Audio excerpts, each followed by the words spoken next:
People have been working the land here for hundreds of years. It's listed as a manor in the Domesday Book. A Roman coin and a papal bulla have been found near the farmhouse. The farm is our life's work and where we brought up our family. Quite simply, we love it. We breed pedigree Devon cattle and Exmoor horn sheep. They've been on the farm, or the breed has been on the farm for over 100 years and are very much suited to the conditions on Exmoor.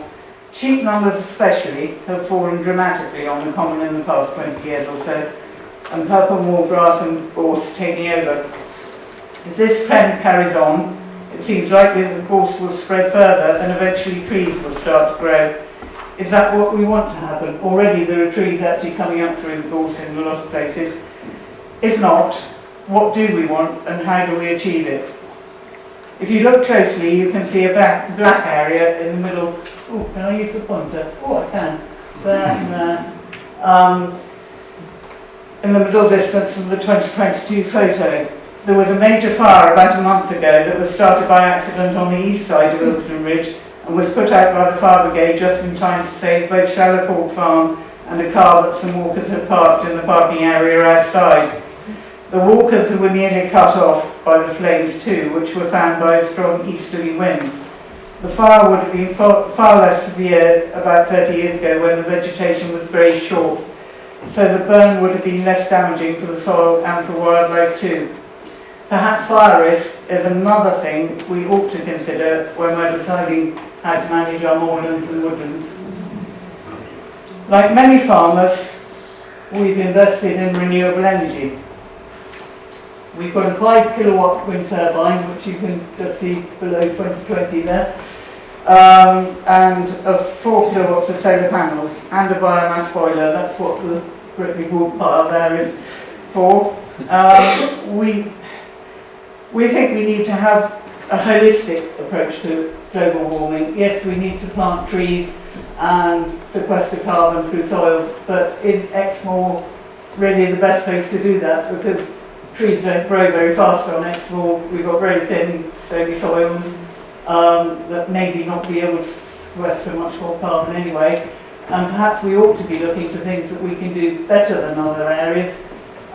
Like renewable energy, especially water and wind, which we have a lot of both. So that's just a perhaps slightly controversial idea, especially the wind power. As the planning officer of Exmoor National Park said, we'd love wind turbines if they were underground.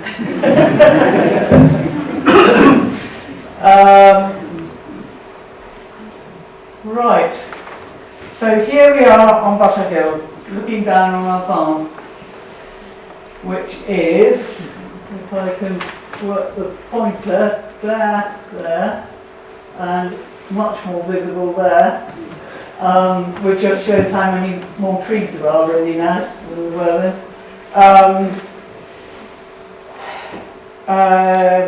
Sorry, I've lost my place now. I wonder what it'll look like in another 30 years. We spent a lifetime trying to improve our livestock, our land and the wildlife on our farm while making enough money to pay the bills. This has meant balancing what we'd like to do in an ideal world with what really makes the most sense economically. It's difficult to get things right, especially when prices fluctuate tremendously while government grants and subsidies push us this way and that. Exmoor's cultural and natural history are inextricably linked through farming, as Rob said very eloquently, and farmers have tremendous practical knowledge of land management. We can contribute a lot to the Exmoor's future and consequently our future, so please include us.